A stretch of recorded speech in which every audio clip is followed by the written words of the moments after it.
नमस्कार, आप देख रहे हैं न्यूज 9 भारत और मैं हूं आपके साथ अशोक चौहान। देश और दुनिया की तमाम खबरों पर आइए डालते हैं एक नजर।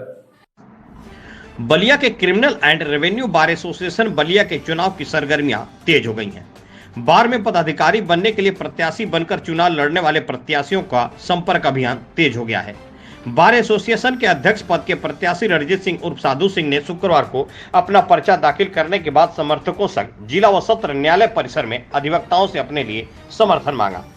मिल रहे समर्थन से उत्साहित श्री साधु सिंह ने कहा कि अध्यक्ष बनने के बाद सभी के मान सम्मान को बचाने का प्रयास पूरी ईमानदारी के साथ करूंगा। श्री सिंह ने परिसर में अत्यधिक पुलिस बल की तैनाती पर कटाक्ष करते हुए जब हमारा और जुडिशरी दोनों का काम न्याय देना और दिलाना है तो खतरा किस बात का। कहा कि कुछ वर्षों में जो नैतिक गिरावट आई है यह उसी का परिणाम है। कहा कि मैं इस स्थिति में सुधार करने का प्रयास करूंगा।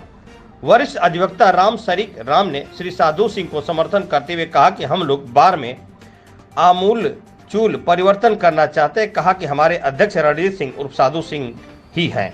सुनिए अध्यक्ष पद के प्रत्याशी रणजीत सिंह उर्फ साधु सिंह और वरिष्ठ अधिवक्ता राम शरीक राम ने क्या कहा, आइए आपको सुनाते हैं। न्यूज 9 भारत के लिए कंचन सिंह की खास रिपोर्ट। मैं रणजीत सिंह, अधिवक्ता सेशन कोर्ट बलिया। अभी आज किस पद के लिए आपके द्वारा नामांकन किया गया और क्या कहेंगे इस नामांकन के दौरान? अध्यक्ष पद के लिए नामांकन किया हूं और मेरा उद्देश्य सिर्फ और सिर्फ एक है कि कानून के प्रति बाध्यकारियों का विश्वास जगे और अधिवक्ता कल्याण। तो जिस तरह से अधिवक्ता स्ट्रगल करते हैं और मेहनत करते हैं, जिस तरह से उनके लिए आप क्या सोचे हैं? उनके लिए नया स्ट्रगल करते हैं और मेहनत जो करते हैं उसका प्रतिफल उनको नहीं मिलता।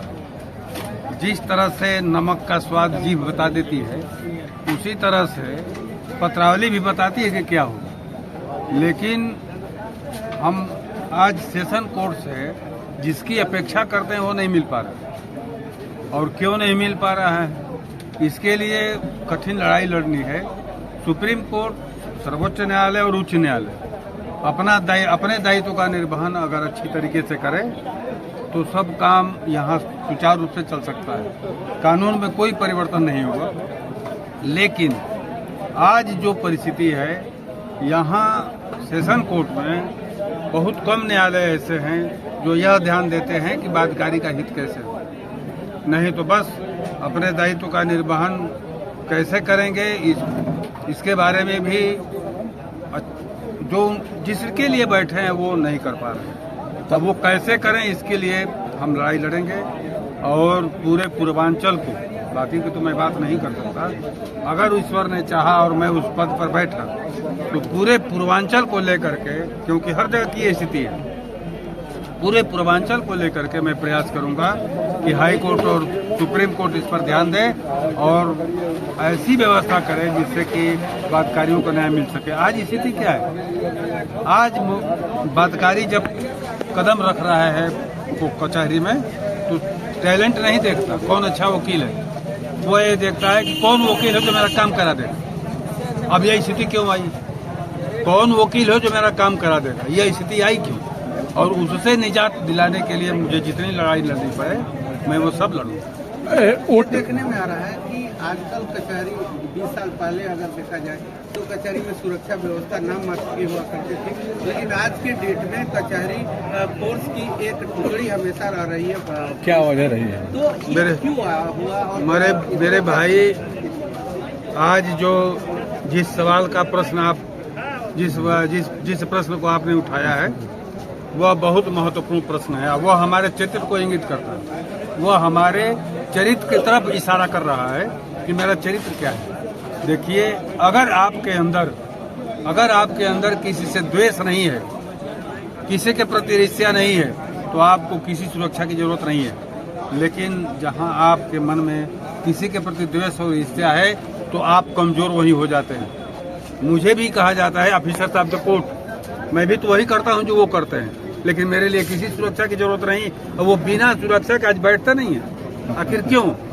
उनके अंदर कोई भय रहता है। बिल्कुल बिना भय के हो ही नहीं सकता ये। अब भय क्यों पैदा होता है? उस भय को दूर करने के का प्रयास किया जाएगा। अब कैसे होगा? पूर्वांचल के सारे अधिवक्ता रहेंगे, अध्यक्ष मंत्री, और उनके साथ मिलकर के हर जगह की बात, सब जगह की स्थिति है, हर जगह की बात ये उठाई जाएगी। और अगर ये उठती है और ये लोग लाइन पर आते हैं तब बदकारी का हित हो सकता है, अन्यथा बहुत मुश्किल है। मतदान कब है और मतदान के दिन अपने मतदाताओं से आपके द्वारा क्या अपील की जाएगी? मतदान 15/4 को है और मैं वही कहूँगा कि भाई आप अपने हित के बारे में सोचें और अपने स्तर के बारे में सोचें और ऐसा चुनाव करें जो आपकी लड़ाई को बढ़िया से ऊंचाई के स्तर तक पहुंचा सके। ठीक, धन्यवाद।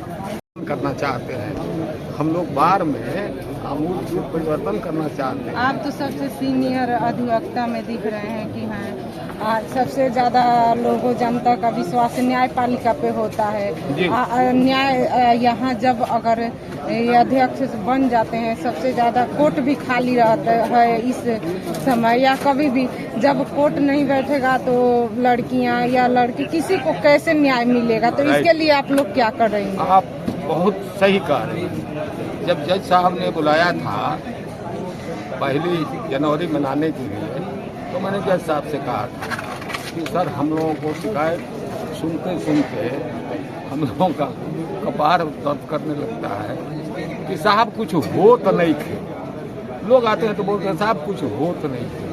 तो हो कैसे जब अदालतें खाली हैं?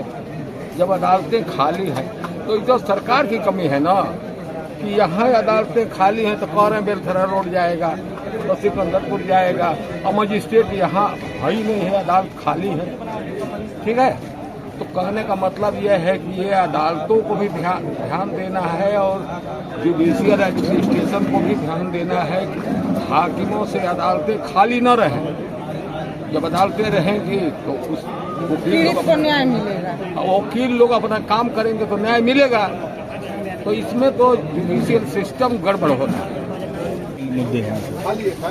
नामांकन तो हुआ है, जितने लोग नामांकन किए हैं नामांकन हुआ है, परंतु हम ये चाहते हैं या ज़्यादा से ज़्यादा लोग चाहते हैं चलो बार एसोसिएशन में सुधार हो। आप अध्यक्ष पद के रूप में किसको दिखना चाहते हैं बलिया? तो हमारा तो अध्यक्ष है ये, अरे हमारा तो बहुत खुलेआम अध्यक्ष रंजीत सिंह है। ठीक है बेटा,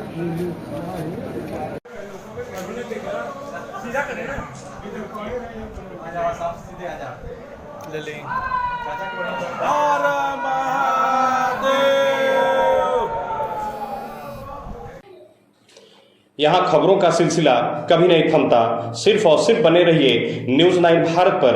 अब चाहूंगा इजाजत, नमस्कार।